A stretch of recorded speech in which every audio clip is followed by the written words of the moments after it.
এবং সংবিধানে কি বলা আছে যে সরকার থাকবে কিন্তু নির্বাচন কমিশন নির্বাচন করবে, এই তো বর্তমান এটা। তো সুতরাং পুরা জাতি কিন্তু একটা ধোঁয়াশার মধ্যে রয়ে গেছে। আমি যেহেতু আপনি আজকে এটাই বললেন, এবং অদৌ কি আগামী নির্বাচন সবার অংশগ্রহণমূলকভাবে হবে নাকি পার্শিয়াল অংশগ্রহণমূলক হবে, এই প্রশ্নটা কিন্তু আজকে এই আলোচনার প্রসঙ্গে চলে আসছে। আজকে যে কথাটা জনাব দুদু এবং আমার দাদা যেটা বললেন, এই যে দুইটা দল দুইটা জায়গায় যে অনড় অবস্থানে রয়েছে, এইটা আমি আপনার এখানে সবসময় বলছি যে আমাদের একটা জাতীয় ঐক্যমতের জায়গা, একটা সমঝোতার জায়গা, একটা বোঝাপড়ার জায়গায় যদি না আসে, তাহলে আমাদের তো ভবিষ্যৎ প্রজন্মের কাছে কিন্তু আমরাই দায়ী থাকব। আমি কিছুক্ষণ আগেই যেটা বলছি যে এই যে ধোঁয়াশার মধ্যে আছে, আমাদের জাতীয় পার্টির অবস্থানটা কিন্তু স্পষ্ট, যেটা দুদু সাহেব বলে গেছেন যে আমরা নির্বাচনে অংশগ্রহণ করেছি, নির্বাচনে অংশগ্রহণ করব, এবং সংবিধান অনুযায়ী আমরা নির্বাচন করতে চাই। অসাংবিধানিকভাবে কিছু হোক আমরা এটা চাই না। তবে এই কথা বলতে চাই যে সবার অংশগ্রহণের নির্বাচন হলে দেশে বিদেশে সবার কাছে সমাদৃত হবে, জনগণ আকাঙ্ক্ষা পূরণ হবে, গণতন্ত্রের অভিযাত্রায় বাংলাদেশ সকল মহলে প্রশংসিত হবে, এটা তো বলার কোনো অপেক্ষা রাখে না। তাই সবাইকে নিয়ে নির্বাচনে আসার মূল দায়িত্বটা কিন্তু সরকারের। আমি আপনারা এখানে কয়েকবার বলছি, মাননীয় প্রধানমন্ত্রী আমার মনে হয় সেই উদ্যোগটা নেবেন, সেই সুযোগটা করবেন। আরেকটা কথা হচ্ছে যে আমি এই পর্বে যে কথাটা বলে শেষ করতে চাই যে বিরোধী দলের হয়তো অনেক দাবি থাকবে, সব দাবি পূরণ করা সম্ভব না, কিন্তু এই নির্বাচনী ব্যবস্থাটা যাতে ঐক্যমতের ভিত্তিতে হয়, আলোচনার টেবিলে বসে সেটা করলে ভালো হবে। এই কারণে যে কারণ মানুষ 14 এবং 18 সনের মতো নির্বাচনটা দেখতে চায় না। তাই বলে 14 এবং 18 নির্বাচনটা শুধু আপনি আওয়ামী লীগকে ধরবেন, কারণ বিএনপি যদি সেদিন অংশগ্রহণ করতো, এখন তাদের একটা স্ট্যান্ডের কথা যেটা দুদু সাহেব হয়তো বলবেন যে আমরা দলীয় নির্বাচন কোনো হয় না, এই কথাটা বলতেছেন। আরে দলীয় নির্বাচনের অধীনে হয় না, এইটা বাংলাদেশের ক্ষেত্রে ঠিক আছে, আমি মেনে নিলাম, কিন্তু যাতে করে ভবিষ্যতে বিএনপিও যখন ক্ষমতায় আসবে কিংবা অন্য দল ক্ষমতায় আসবে, দলীয় সরকারের অধীনেই তারা শুধু রুটিন ওয়ার্কটা করবে নির্বাচনের সময়। আমরা নির্বাচন কমিশনটাকে শক্তিশালী করার জন্য এমন ব্যবস্থা করি না কেন? এখন ঐক্যমতটা তো এইভাবে করতে পারি যে মাননীয় প্রধানমন্ত্রী এমন করবেন যে নির্বাচন কমিশনটাকে শক্তিশালী করবেন, কোনো 2M মাসল অ্যান্ড মানি সেখানে যাতে প্রভাবিত না করতে পারে সেটা নিয়ে আলোচনা করেন। আমরা সেইভাবে যদি একটা বোঝাপড়ার জায়গায় যদি যেতে পারতাম, আমার মনে হয় ভালো হতো। আরেকটা কথা, শেষ কথা বলে আবার শেষ করতে চাই, আমরা 90 সনে আমাদেরকে স্বৈরাচার বলেন, দুই দলই বলতেন, তারা দুই দলই একসাথে আন্দোলন করছিলেন, যুগপথ আন্দোলন করছিলেন, আমাদেরকে সরাইছিলেন। কিন্তু এরশাদ সাহেব আমরা বলি যে সেদিন কিন্তু আমরা দায়িত্বটা ছেড়ে দিয়েছিলাম জনগণের আকাঙ্ক্ষার প্রতি করে, কারণ সংবিধান মেনে। হ্যাঁ, কিন্তু আমার কথা হলো কি যে সেই জিনিসটাও আমি দাদার উদ্দেশ্য, সেই সংবিধান মেনেই কিন্তু আজকে মনটাকে, দৃষ্টিভঙ্গিটাকে যে উদ্ধার করা যায়, যে বিরোধী দলকে এই সংবিধানের আওতায় কীভাবে তাদেরকে কাছাকাছি আনা যায়, সেটা আলোচনার টেবিল ছাড়া হবে। সম্ভবত আপনার কাছে আবার আসবো আমি। গোলাম সোরার মিলন, যেটি নিয়ে কথা বলছিলাম, অংশগ্রহণমূলক নির্বাচন, আপনি যেটি বলেছেন যে বিএনপি ইউরোপিয়ান ইউনিয়নকে জানিয়ে দিয়েছে যে তারা দলীয় সরকার অধীনে নির্বাচনে যাবে না, বিএনপি নির্বাচনে না আসলে গ্রহণযোগ্যতা বা অংশগ্রহণমূলক নির্বাচন কতটা গ্রহণযোগ্য হবে নির্বাচন? শোনেন, আমি আমার অবস্থান থেকে যেটা বুঝি, 14-18 মতো নির্বাচন যারা সত্যিকার দাদার মতো ত্যাগী, এরকম নির্বাচন তারাও চায় না, কারণ তখন যে অবস্থা হয়েছিল সেটা কারো কাছে গ্রহণযোগ্য হতে পারে না। আমরা ক্লিয়ারলি এবার চাই সুষ্ঠু, গ্রহণযোগ্য, অংশগ্রহণমূলক নির্বাচনটা হোক। এখন যদি কোনো দল, আমি নাম মেনশন করছি না, যদি না আসে তারপরও নির্বাচনটা হওয়া উচিত, সেই ক্ষেত্রে আমার এক অবস্থান থেকে যেটা বলতে চাই, সেই নির্বাচনটা আমার ভোটটা আমি দেব।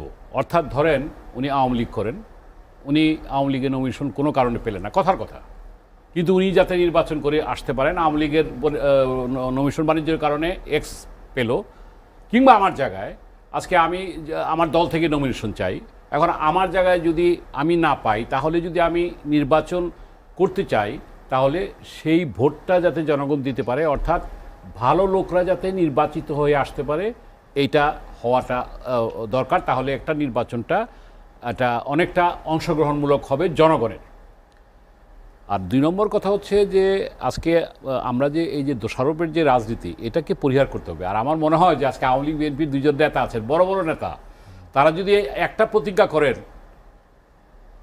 যে আমরা আগামীতে শক্তিশালী একটা বিরোধী দলে থাকব, কিন্তু ভোটটা হইতে হবে, আমরা ক্ষমতায় যাব না, যে কোনোভাবে ক্ষমতায় থাকা কিংবা যে কোনোভাবে ক্ষমতায় যাওয়া, এই মেন্টালিটি পরিহার করে যে আমরা আগামীতেই থাকব, এরকম একটা রাজনৈতিক মনোভাব নিয়ে রাজনীতিবিদদেরকে নিয়ে রাজনীতি করলে আমার মনে হয় যে একটা রাজনীতির গুণগত পরিবর্তন আসবে। আমাদের রাজনীতির গুণগত পরিবর্তনটা দরকার। তারপর যে কথাটা বললেন দাদা, যে জিয়া রহমান সাহেবকে সম্পর্কে যেটা বললেন, এই জায়গাটায় আমি একটু বলতে চাই, আমি জিয়া রহমান সাহেবের সাথে রাজনীতি করার সুযোগ হয়েছিল। বিশ্বাস করেন দাদা, কতটুকু এক বীর মুক্তিযুদ্ধ হিসাবে উনি কতটুকু জিয়া সম্পর্কে জেনেছেন জানি না। আমার তখন আমি ছাত্র ছিলাম, ছাত্র থেকে যতটুকু দেখেছি, উনি কিন্তু বঙ্গবন্ধুর বিরুদ্ধে তার সামনে একটি কথাও কিন্তু কেউ উচ্চারণ করতে পারে না, কোনোদিন বলতে পারে না। এটা কিন্তু আমি সাক্ষী দিচ্ছি, নাম্বার 1। নাম্বার 2 হচ্ছে, হ্যাঁ, আমি আজকে বিএনপির নেতা এখানে আছেন, জিয়া রহমানের রাজনীতি বিএনপি এখন করছে না। আমি তো বিএনপি রাজনীতি করার সুযোগ আমার হয় নাই। তো আমি এই কী কারণে বললাম যে আজকে আওয়ামী লীগের বেলাতেই বঙ্গবন্ধুর যে আদর্শ, যে মানে বিশালতা আর যে আন্তরিকতা, সে এই শাহজিজের মতো লোক যারা গিয়েছিল তাদের কিন্তু উনি নিজে প্রাইম মিনিস্টার হওয়ার পর 72 থেকে তার এই পর্যন্ত 74 পর্যন্ত তাদের পার্সোনালি খোঁজ দিয়েছেন। এই যে একটা মানসিকতা, তাদের খাওয়া পড়া, ইভেনকে আমি ব্যক্তিগতভাবে জেনেছি প্রসঙ্গক্রমে যে উনি শাহজিজ সাহেবকে একটি গাড়িও গিফট দিয়েছিলেন, ভক্সওয়াগন গাড়ি। এই কথাটা বললাম এই কারণে, এই রাজনীতির ভ্যালুসটা তো এখন নাই। তা আমরা কি চাই যে আজকে, যদিও এটা ঠিক যে আমাদের বিএনপির মাননীয় সাবেক প্রধানমন্ত্রী খালেদা জিয়া, ওনার এটা আমার মূল্যায়ন, উনি কিছু ভুল করেছিলেন বলতে, ওই যে ভারতের রাষ্ট্রপতি কে ছিল জানি নামটা, ওই যে আসছিল প্রণব মুখার্জি আসলেন, উনি দেখা করলেন না, কি হরতাল সেদিন উনি আসতে পারবেন না। তারপর প্রধানমন্ত্রীর আহ্বানকে উনি দিলেন না। উনি হয়তো সেই এরশাদ বিরোধী আন্দোলনের যে তার মানে চেনা মুখটা, সংগ্রামী, মানে আপসহীন নেত্রী, এইটা দেখাতে গিয়ে বিএনপিকে অনেক খেসারত দিতে হয়েছে। এই গণতন্ত্রের চর্চার জায়গাটা যদি আসতো, last point but not list, সেটা হচ্ছে যে তত্ত্বাবধায়ক সরকার এই বেগম জিয়াই চায় না, যেটা দাদা বললেন। আবার বেগম মাননীয় বিরোধী দলের নেত্রী সাবেক প্রধানমন্ত্রী বেগম জিয়া 15ই একটা ফেব্রুয়ারি নির্বাচন করে সেটা দিয়েছিলেন, জনগণের চাপে হোক, আন্দোলনের মুখে হোক, দিয়ে আবার উনি যেটা বললো, কমিউনিস্ট পার্টির কথা বললো আমার দুদু, হ্যাঁ, যে বঙ্গবন্ধু তাদেরকে সুযোগ দিয়েছিলেন। আরে বাবা, এটা তো রাজনীতি হচ্ছে কৌশলের খেলা। তো আমি যদি বলি যে বিএনপি তো সেই 75-এর সেই খুনিদেরকে তাদেরকে পার্লামেন্টে আসার সুযোগ দিয়েছিল, জামাত ইসলাম কি করার সুযোগ দিয়েছে। তবে একটি কথা বলি যে আজকে বঙ্গবন্ধুর নেতৃত্বে দেশ স্বাধীন হয়েছে, বঙ্গবন্ধু কিন্তু আজকেই করেছে, কিন্তু এইটাও ঠিক, বাবার জায়গায় বাবা, বঙ্গবন্ধুর জায়গায় বঙ্গবন্ধু। কিন্তু Zia Rahman on behalf of the great leader Bangabandhu Sheikh Mujibur Rahman, I major Zia do hereby declare the independence of Bangladesh, এই মার্চের 27 তারিখ বলছিলেন। এটা তো ইতিহাস। এখন তাকে সেক্টর কমান্ডার হিসাবে তাকে সেদিন করা ছিল। এখন কথা হলো কি যে প্রত্যেকটা ক্ষমতাকালীন অবস্থায় বঙ্গবন্ধুর পরবর্তী শাসনামল নিয়ে আলোচনা হইতে পারে, সমালোচনা হইতে পারে, সেটা অন্যদিক, যেটা দাদা বললেন সেটা অন্য সাবজেক্ট আলোচনা হবে। জিয়া রহমানকে আলোচনা সমালোচনা হতে পারে, উনি করতে পারেন, আপনারা অনেকে করতে পারেন, সেটা অন্যদিক। কিন্তু আমরা এই জায়গাটায়, এই দোষারোপের জায়গাটা পরিহার করে দুজনকে, বাবার জায়গায় বাবা, সন্তানের জায়গায় সন্তান, আমরা এই মূল্যায়নটা একটা জায়গায় যদি, এই যে বলেন সংকট কীভাবে দূর করা যায়, এই জায়গাটায় এখন দুদু সাহেব একজন সজ্জন রাজনীতি, আমি তার সাথে রাজনীতি করছি, আমার সহকর্মী ছিল ছাত্র রাজনীতিতে। আমার কথা হলো কি যে আজকে আমরা পারস্পরিক শ্রদ্ধাবোধটা, পারস্পরিক সহনশীলতাটা, এটা যদি আমরা না আনতে পারি, আপনি সংকট দূর করতে পারবেন না। আজকে ওই নাহিয়ানও তো আসছে এই দেশের মধ্যস্থতা করতে, হয় নাই তো। মান্নান ভূঁইয়া এবং কি আব্দুল জলিল, ওনারা মিটিং করছেন, হয় নাই, 111-এর মতো ঘটনা ঘটছে। আমরা চাই না কোনো অসাংবিধানিকই হোক। এবং আজকে যেটা দুদু সাহেব যেটা বললেন, আমি তার সদয় দৃষ্টি আকর্ষণ করে বলতে চাই, এই তত্ত্বাবধায়ক সরকারটা তো বিতর্কিত করা হয়েছে ওই যে বিচারপতির বয়স বাড়ানোকে কেন্দ্র করে কিংবা বিভিন্ন কারণে। তো সুতরাং এই জিনিসটাকে যাতে রুটিন ওয়ার্ক করবে, তাদের কোনো ক্ষমতা থাকবে না, এই জিনিসটাকে আলোচনার মাধ্যমে এমনভাবে কার্যকর করা দরকার। আপনি যে বলছেন সংকট দূর করার উপায়টা কি, এটা যদি আমার মনে হয় যে আলোচনার মাধ্যমে যদি এমনভাবে দেওয়া হয় যে যাতে করে তাদের কোনো রুটিন ওয়ার্ক ছাড়া, যেটা আওয়ামী লীগ নিজেও বলে যে রুটিন ওয়ার্ক ছাড়া তাদের কোনো কাজ থাকবে না, যেটা অন্যান্য দেশে আছে। আমরা ওয়েস্টমিনিস্টার দেখেন, গণতন্ত্রের দুর্বলতা সব জায়গায় আছে। আমেরিকার মতো দেশে ইয়েতে সিনেট হাউসে আক্রমণ হয় নাই, সেখানে তো দুর্বলতা আছে, হয়েছে। আমার কথা হলো বেটার জিনিস চাই আমরা। আমরা ওয়েস্টমিনিস্টার গণতন্ত্রের কথা বলতেছি। তো ওয়েস্টমিনিস্টার গণতন্ত্র তো আজকে দুইটা সরকারি দল, ওই যেটা বললাম যে আমি আগামীতে শক্তিশালী একটা বিরোধী দল হবো, এই মানসিকতা যদি থাকে বিএনপি কিংবা আওয়ামী লীগের, দুই পক্ষকে বলতেছি, তাহলেই কিন্তু একটা মানসিকতার জায়গায় একটা পরিবর্তন আসবে। ভবিষ্যৎ প্রজন্মকে আমরা একটি সুন্দর বাংলাদেশ উপর দিতে চাই। আমি দুদুর সাথে একটা পয়েন্টে একমত, এই 51 বছর পরও আমরা এই গণতন্ত্র, এই নির্বাচন, আমাদেরকে, আমার ছেলে কিন্তু আমাকে বলে, আমার প্রজন্ম, যে তোমরা রাজনীতি করে কি উপহার দিচ্ছ। তাই আসুন, দাদা একজন বীর মুক্তিযোদ্ধা, তারকে স্যালুট জানাই। তার মতো মানে আমাদের পল্লীবন্ধু হোসেন মোহাম্মদ এরশাদ বলে গেছেন যে সর্বকালের সর্বশ্রেষ্ঠ সন্তান মুক্তিযোদ্ধারা, আমরা তাদেরকে মূল্যায়ন করি এবং একটি গণতান্ত্রিক বাংলাদেশ, বাংলাদেশ আমরা গড়ে তুলি। গোলাম সরোয়ার মিলন, আমরা আলোচনার শেষ দিকে চলে এসেছি, একদম সংক্ষেপেই জানতে চাই, আপনি সংকট উত্তরণের কিছু কথা বলেছেন, কিন্তু বাস্তবতা কি আসলে বিএনপিকে? বাস্তবতাটা আবার বলি, বছরটা শেষ করার আগে আমি আমার খুব কাছের লোক, একসাথে ভাসানী ন্যাপ থেকে করা আমরা, দুদু সাহেব আমার সম্পর্কে বললেন যদি সব দিকেই দেখেন, আমাদের রাজনীতির এই যে দৈন্যতা, সঠিক কথাটা, সত্যি কথাটা বললেই বলে যে সব দিকে রক্ষা করতে চায়। আরে যেটা বললাম এটা সত্যি বললাম। আরেকটা কথা ক্লিয়ার করতে চাই যে আমি তো আমার বক্তব্যেই বলছি যে ছাত্র রাজনীতি করার সময় আমি জিয়া রহমানের সাথে রাজনীতি করার সুযোগ হয়েছিল, আমি বিএনপি করার সুযোগ আমার হয় নাই জাতীয় রাজনীতিতে। এই কথাটা যেটা বললেন যে আজকে পলিটিক্স অফ ইনহেলিয়েশন, যেটা দুই দলের মধ্যে আছে, একে অপরকে নিশ্চিহ্ন করে দেওয়া, এইটা তো বাদ দিতে হবে। এটা বাদ দিতে জাতিকে ঐক্যবদ্ধ করতে পারবেন না। আজকে বিএনপি যেমন করছে